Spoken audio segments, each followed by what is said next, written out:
On this episode of Talk, we got Facing the Cannon with Fatal Cannon. Let's get right into it. Where you from, bro? Caper City, Cambridge, Maryland, nigga. But you rep Philadelphia, right? That is also correct. We'll get back to that. I like that. Being that you from Cambridge, what school did you go to? Private, public? Public school. Public school? Yeah. Did you graduate? Yes, sir. How old are you? I'm 36 today. This is a part 2 question. What's up? Growing up in Cambridge and Philly, who did you look up to? Mainly, I looked up to my cousin, my older cousin Germ, and my uncle Bum, you know what I'm saying, and my Uncle Howard. Those are my 3 main male influences that I looked up to. My cousin, my uncle, and my great uncle. So who is Fatal the Cannon? Fatal the Cannon is, man, an intelligent scholar, a real person, you know what I'm saying, a down-to-earth human being, a MC, a lyricist, you know what I'm saying, a scholar. Since you there. A businessman. Since you right there, where did you get that name from? Fatal the Cannon came from battle rap. I was battle rapping in Philly, up Tustin, up 60th and Columbia, if anybody knew where that joint at. But yeah. Shout out. Was battling, I was about 15, 16 years old, you feel me? It was me versus this other young boy that was hot from the hood. Shout out to Tony Guns, T Guns, you know what I'm saying? Tony Guns. But we battled or whatever. I won, the case may be. And at the end of the day, you know what I'm saying, one of my homeboys that ended up saying something that stuck out to me during the battle. He was like, yo, it's about to get fatal for y'all. And that kind of stuck with me, like, even after that, because I was going by the name Killer J at that point in time on some basic generic shit. But once that battle was over, I just always remember my nigga Craig was like, when he made that statement, like, it's about to be fatal for y'all niggas today. I was just like, yo, I like that. And the Cannon part came because that was just regular Philadelphia slang. Like, it would be nothing for a nigga to be like, what's good, Cannon? Like, what's up, Cannon? You know what I'm saying? Or something like that. So the fatal part came from my man's Craig making a statement. And the Cannon part, I just added to it because that was just regular Philadelphia slang. So how long you been rapping How long you been rapping? How long I've been rapping? I've been rapping since I was like 6 years old, bro. But I've been I wrote my first rap with Grizzy the Grinder. Seymour Bucks. Shout out to Grizzy, man. But I've been rapping as far as like taking it serious, like really pursuing it and things of that nature since I was probably like 12. Okay, what inspired you to love music? You know what I mean? I grew up around music my whole life, man. That question, it's like, it's a real layered answer to that question. So I'm going to give it to you. Hip-hop, R&B, pop? Nah, so it was like, growing up, my father was shot and killed when I was an infant baby. So as I grew older and time progressed, like certain shit that I would face in life, it would just, I didn't really know how to talk about it, vent, or, you know, even express it. So rap sort of became like my way of doing it. And my mother always had me like reading and writing my ABCs and counting up to like 20 and shit like that since I was a young boy. So sitting down and writing was something that I would do anyway. I just fell in love with the being able to express it. Now the music part, I think that actually influenced me to actually rap because I was around music my whole life, such as the very first house that I grew up in, my uncle, my great uncle, he was a DJ. You know what I'm saying? So he had all music, hip hop, soul, R&B, alternative. He had everything, you know what I'm saying? My other Uncle Howard, he was a music major. So he played musical instruments. He always played music around the house. I grew up with my cousin Germ and Freaky in the same crib, and they was big on hip hop, you know what I'm saying? So I was getting that influence from like NWA, Wu-Tang Clan. Since you in that area, before you answer the question I want to ask you, who was like your top 5 back then? My top 5? Rappers back then, like when I was a youngin'. You said what? Rappers or musicians. Like when I was a youngin'? Yeah. Like young, like 6, 7, 8, when I first started like falling in love with it? Yeah. The Wu-Tang Clan, Master P and the No Limit Soldiers. Yeah. Snoop Dogg, Tupac, and Biggie. Okay. Real shit though. So I know you from Cambridge. There's a lot of rappers around Cambridge. Yeah. What would you say, what was your top 5 rappers growing up around Cambridge that you heard that you really inspired you to really like, yeah, that's what I want to do? I mean, if I can be for real, just to be honest with myself, it was people in Cambridge that I looked up to on some rap shit because they was older than me.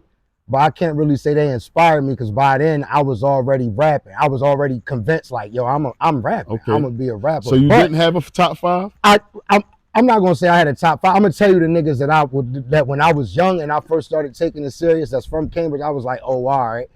And that's gonna be Nace, that's gonna be Static, Shout out. that's gonna be Ray Chills and Rich White.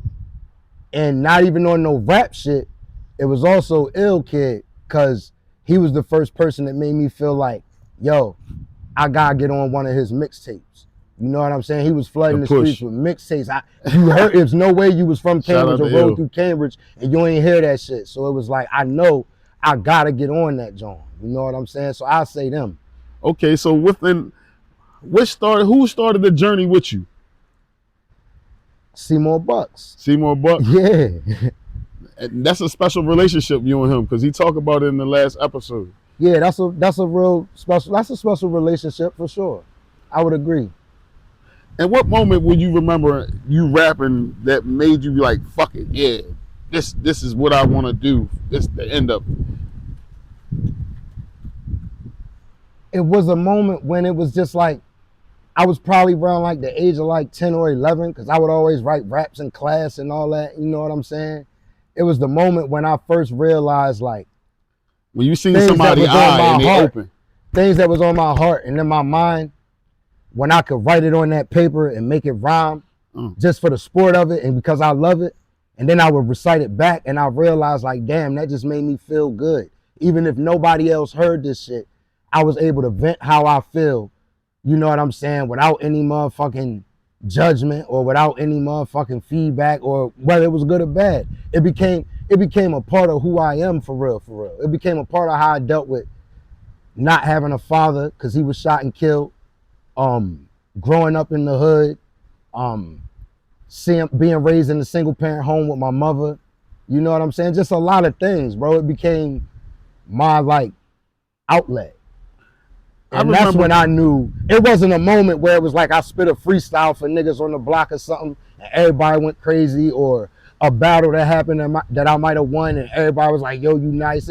It wasn't a moment like that. It was the moment when I realized, like, damn, bro, it's helping me get shit off my chest. Okay, you know what I'm stress saying? reliever. Therapy. Okay. I remember a moment in Easton when y'all was battling. Can you speak on like a little bit of that story that happened? What happened? Not too much, just a little bit. I mean, if I speak on that, I gotta give it to you. But I guess the surface of it is my senior year of high school. I ended up in a rap battle in Easton, and I had my family with me. I had some family from Philly with me. I had some family from Virginia with me. I had some family from Cambridge with me, and I had a few of my rap friends with me. You know what I'm saying? Like some people I was in the group with at that point in time.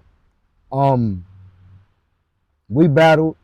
We originally didn't even go there to battle. We went there to do a studio session, and in the middle of the session, a person I was with got a call, and from there, he was like, "Yo, it's niggas trying to battle or whatever." At that point in time, I was already accustomed to battle rapping. I was a battle rapper. That's what I was most known for at that point in time. How many you had underneath your belt right then? Don't mean to cut you off. Probably like double digits. I don't know. Somewhere in the double digits, like 11, 12 maybe. You know what I'm saying? Please continue. But I was like, let's get it. Naive young me, we went to somebody else. We was already in somebody else's town. We went to somebody else's hood. We battled them niggas, and win, lose, or draw, it just wasn't, and now that I look back on it, it wasn't a situation that was going to turn out good regardless, considering the circumstances. But to speak on it, after the battles commenced and was over, niggas was walking to the car, words got exchanged between myself and, you know, people who was out there that was from that hood that we was rapping against. And it started off with looked that it was about to be a fight or a scuffle or, you know, a hand-to-hand, and then shots rang out. Shots rang out, everybody started scattering. I ended up getting bullet grazed. My cousin from Philly got shot in his foot. My cousin, he live in Virginia now, but he like, shout out to AJ. yeah, I wasn't gonna say nobody names and It's all all that. good. But Maybe. you know, he got shot in his back for real, and that was the real hit. That was the serious hit. So And my other cousin got shot through his hand. It was a situation that just went all the way left, but all the ingredients for it to go left was already there, and niggas should have just been way more smarter than that. So would you say the power of the tongue is more, you know what I mean, valuable to you in your raps? The power of the tongue is valuable in real life. We talking raps, we talking conversation, we talking blurt outs, something you might say that you don't even mean. You know what I'm saying? The power of the tongue is applicable at all times, especially when it's used in a like art form or craft, such as rapping, spoken word, poetry, singing, hell, giving a speech. You know what I'm saying? Yeah, the power of the tongue is very valuable. Would you say it's more easier to make a song or a rap battle? That's a great ass question. That's a great ass question. You know what I'm saying? Hold on, bro. Damn. It's if I can be as transparent and as honest as I can be, it's equal. But this is why I say it. It's all rap, but it's two different arenas of rap. Like the battle rap arena, it's a certain mind state, it's a certain strategy, it's a certain thought process, it's a certain aggression, it's a certain emotion, it's a certain, you know what I mean? A song is more so expressive, it could be substantial, it could be surface level bullshit that's just sound good and it's a hit. But I guess what I'm trying to say is the state of mind for each one is a different state of mind. It's like comparing apples to oranges, but they both at a high level of difficulty if you really, I wouldn't say difficulty, I'll say a high level of skill if you really set out to do it how you supposed to do it. So what was after Fatal Friday? Everybody love Fatal Friday, don't they? After Fatal Friday, man, is me being an artist, you know what I'm saying? Dropping projects, such as I did while Fatal Fridays was going on. Got some shit in motion right now, you know what I'm saying? Got a couple features. Just putting some things together, just bringing some things to fruition, putting the puzzle pieces in place. 55 freestyles. 55. Why didn't you put Fatal Friday on wax? The Fatal Friday on wax idea is not something that's out of the question. However, I spoke on this in a podcast before, so fuck it, it's cool. The way that I'm gonna do the Fatal Fridays when I put it out in like streamable form, like MP3s, or you can like go on your music platforms and stream it, is I'm gonna do the raw freestyles. I'm gonna just rip the audio from the freestyles and put that as tracks. I'm not gonna go in the booth and record them, but the reason why is because I really want to keep the authenticity feeling of it. Like, you know what I'm saying? Such as if I did a Fatal Friday on the corner, I want you to hear the traffic going past. I want you to hear the cars blowing. I want you to hear somebody in the background going, yo, Fatal, you know what I'm saying? Like, I want it to be like raw, authentic, like even if it ain't, I ain't gonna say the best quality, it's gonna be good quality. I ain't gonna just give y'all bullshit, but even if it ain't like a studio song, I want Fatal Fridays to hold that authenticity through every form, whether you watching it on YouTube, whether you watching it on social media, whether you listening to it on iTunes, Tidal, YouTube, or whatever. I want it to hold that same authenticity constant throughout any platform that you may be consuming it from. So how many mixtapes and albums do Fatal have? Damn. Including group projects? I mean, That's a mixtape. That's, you know what I mean. All right, I would that consider, is a mixtape. you know what I mean, one song on a joint. That's a mixtape. All right, I got it. I was on 2 Usual Suspect tapes. That's 2. I did Fatal Attraction Volume 1. I did Warning Shot. I did Hood Scholar. I did Blindside. I did Isolation. I did Humble Arrogance, The Benefit, The Burden, The Realization, and The Justification. I did the DTO project, and I did Top Capers with Bang. So 13. 13? I had to count. I had to go through all of them. That was me answering your question. Now that was me answering the question, bro. I had to really go back. Now, for real, like for real, I was listening to some of your earlier stuff, and I seen a video where you was in front of Felon House in on Corners Drive or whatever, right? And as in a the kid, baggy ass hoodie and shit. Yeah, as a kid, yo. Now that I'm grown up and I got a mental of my own, we didn't never gave you a chance when you was younger, bro. Like, yo, you was fucking nice. We should have really like pushed you as a community, and I'm sorry for that. I mean, thank you. I do appreciate it, but you know, I'm here. I'm still here. Okay. Do you think because of your family and everybody look at you and you're treated different towards where you from? What you mean?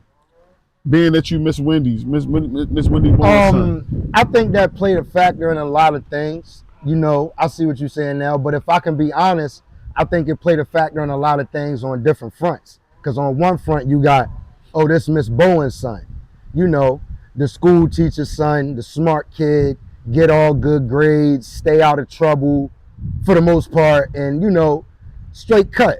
Then you got, that's Bum nephew, and that's Germ little cousin.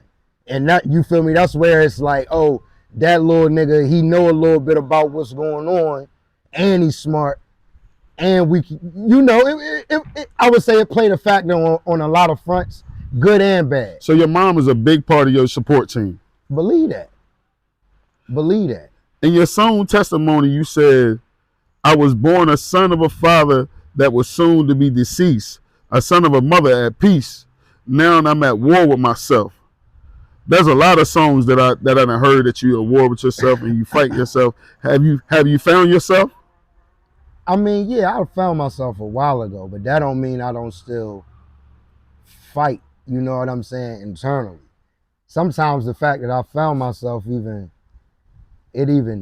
make the fight worse. But it's like on one side of things, you got everything that you worked hard for that sets you up for good things in life. You know what I'm saying? Life happened, you might have made some mistakes or whatever. And then on the other side of things, you got all the right ways to do the wrong shit, right, the wrong things right in front of your face. You know what I'm saying? Temptation. So temptation, greed. We ain't even gotta go down that path. But hold on, I say that to say, now that I'm like more mature, you know, comfortable within myself, a man per se, you know, it's like times when I'm down and this might not be working like I needed to, with this right here in my face, it'd be like a fight. Like, I know I ain't really supposed to be, I shouldn't even be here for real, but I need something right now. You know what I'm saying? A means of survival to a certain degree. Yeah. But you know, the more you over here, the more you jeopardizing everything you done worked hard for. So it'd be like a tug of war sometimes. Now that I'm older, the younger me would have succumbed to the circumstances. An older me knows like, yo, you cannot keep playing over here when this is already here for you and this is what you worked hard for. And by this, I mean like, you got my college degree, my good job background and things of that nature. You got, you know, my good record. You know, you got my music, my businesses that I own. Then over here, you got my criminal record. You got my current case. You got, you know what I'm saying? Just, it's the difference between shit that's good for me, and street shit that I probably shouldn't But even have you be. met your balance? Yeah, Okay. for sure. So how old was you when you? I know you said it, but for my viewers to just, you know what I mean. How old was you when you lost your pops? I was born August 1989. My pop was killed January 1990. So I was 4 months going on 5 months, if not 5 months already. Would you say the loss of your pops at an early state of your life and not really getting to know him will put you at war with yourself? I think it played a role. It was a factor. It wasn't the sole thing, but I would be lying to myself if I said it didn't play a role or was a factor. Yeah, it definitely was it was involved. Are you grieving? Have you grieved? I have grieved. I'm no longer grieving. I have grieved. So what's your escape? Music. Music. My family.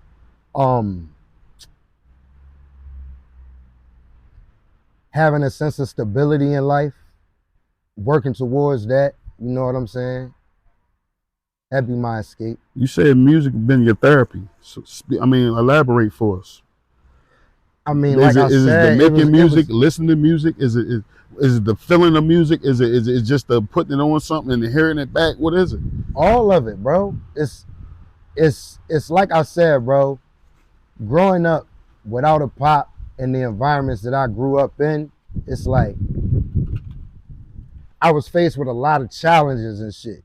And being raised by women, I got to an age early where I realized, like, yo, I can't keep listening to what they talking about, because that ain't what it is. I can feel it in my whole mind, body, and soul. That ain't what it is. But I still love them dearly, and I appreciate them because, you know, they was women doing their best. But it's when I can take how I'm feeling, and I don't even feel like I know how to express it to somebody, even if I was to talk about it, but I can put it on this paper over this, you know, and express it, and it rhyme. And I can find this beat, or I already got a beat that bring out that emotion in me, or that I feel as though fit. And then I can spit it in the booth, get all that shit out, you know what I'm saying? Then I can hear it back, and then I actually like it. And then I can hear other people's music, you know what I'm saying? Artists that I'm fans of, whether they mainstream, local, regional, underground, whatever. Just music that I like to hear, you know what I'm saying? Where I can relate to it. It might not even be heavy shit or sad shit. It might be some fun shit. It might be some cool shit. It might be some shit I can relate to in general. You know what I'm saying? It's like, it just feel good. It's like it's not really an escape. It's like a therapy. Like I said, it's just like a cleanse. It just right. Feel good to do. It feel good to listen to. Before you answer my question for me, what's some other things that you do other than rap to get your mind off of it? I used to play sports till I got my injury, you know what I'm saying? Till I ruptured my Achilles tendon. It's over? It's over. I'm telling you right now, it's over. I ain't playing no more football on Sunday. I ain't going to the courts outside or inside, because this happened on the hardwood floor. This happened in a gym. So I can't even, you feel me, blame it on outside. But I mean, to get back to it though, I like to stay active, you know what I'm saying? I like to play sports.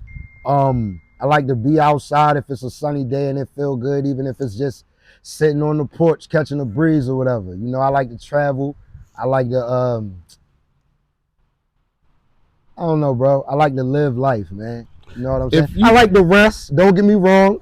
I like to rest. I like to chill. You know what I mean? But, yeah.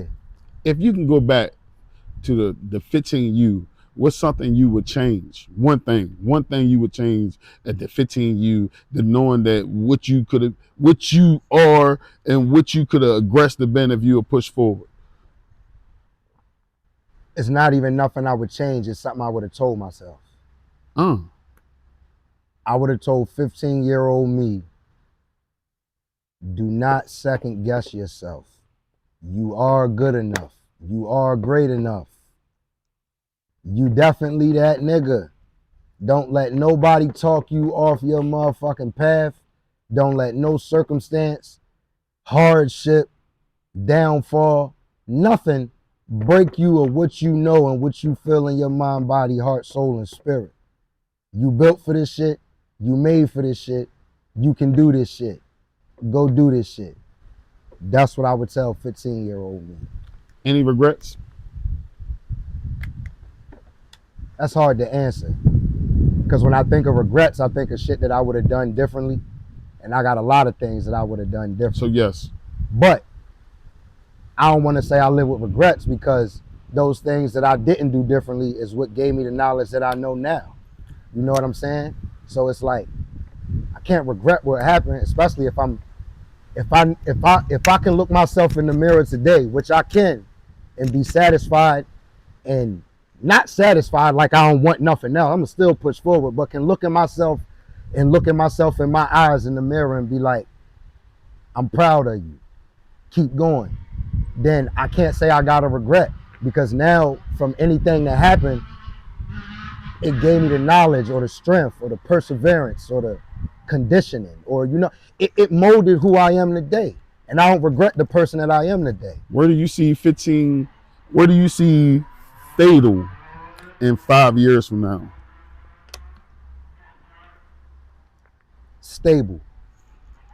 Stable on all fronts of life that he cares about, such as responsibilities and priorities of a household, with, not to say that I don't have that now, but I'm just saying, you know, the stability of it, music, finance, family, just a very stable life. Not to say that it's gonna be like mediocre. I'm still shooting for the moon, so I'm gonna land by the stars regardless, you know what I'm saying? But real rat. But you know, just stable, bro. Just at a point where I'm at ease. You know what I'm saying? I'm still grinding and striving for things that I want, things that mean something to me, things that matter to me. But I'm not like anxious about it or nervous, or, you know what I'm saying, or uneasy about it. I'm just at ease. You know what I'm saying? Like everything good. What can you tell my supporters that's holding on to regrets and not letting it go? You gotta let it go. Regret that you, hear what you do. This is what I did. You take the regret and you sit with the emotions of it. And you ask yourself, why am I feeling this emotion? And you break it all the way down. Uncover every layer till you get to your naked self, per se. Right? And you figure out what you can do to learn from it, if you haven't already learned from it and just didn't realize it yet. And once you do that, it's gone. Because regret that you hold on to, that you already learned from, is poison. It's poison. Regret turned to poison. So the more you hold on to that regret, the more you keep in that poison, whether it's in your mind, whether it's in how you feel, how you moving. Regardless, if you're holding on to the regret, you gotta learn from it. So hold on to it enough to grab all the knowledge you need from it to move forward for the better. But once you do that, you gotta put that shit in the trash and take the trash out. Any merch? No new merch since a minute ago. I had some merch, that joint sold out, so I do appreciate the people who did buy merch from me in the past. I do got some merch ideas coming up. Shout out to my bro Cloudy, West 57. You know what I'm saying? I'm gonna do a collab with that. But merch coming soon. Merch coming soon. I wish I had it for you now, but I mean, coming soon. I mean, coming soon. Where can my supporters find you at? Supporters can find me everywhere, man. Fatal Da Cannon. FATALDACANNON. That's Instagram, Twitter, Facebook, YouTube, Apple Music, Amazon Music, Google Music, Tidal, everywhere, man. Anywhere that you can search music or just search anything. Fatal Da Cannon, man. All right. I normally sign out real crazy, saying something weird or whatever, but this one been a real deep one to us. Give my supporters a signing out with something motivating, because I know you got it. I done heard it many a times from you, and it's your boy Spoil Baby. I appreciate everybody that stood by the talk. I'm going to sign it off to my boy Fatal. We love you to death, friend forever. How about this? How far you can grow is measured by how much you can accept with yourself that's wrong and correct it. That's it. Because a lot of people can look at themselves and see, I ain't gonna even say see the flaws, but it'll be flaws in people because nobody's perfect. So it'll be flaws in people that, you feel me, they might ignore or they might rebel against. But the only way to grow from it is to stand in front of that shit, face it head on, learn from it, and drop that shit. So your growth is always measured by how much you're willing to accept that's real about yourself. Outside of that, Fatal to Cannon, Caper City in this, put your hands up. Big DTO, defy the odds. Westfield, what up? 57th and Dunlap, West 57. You already know what it is, man.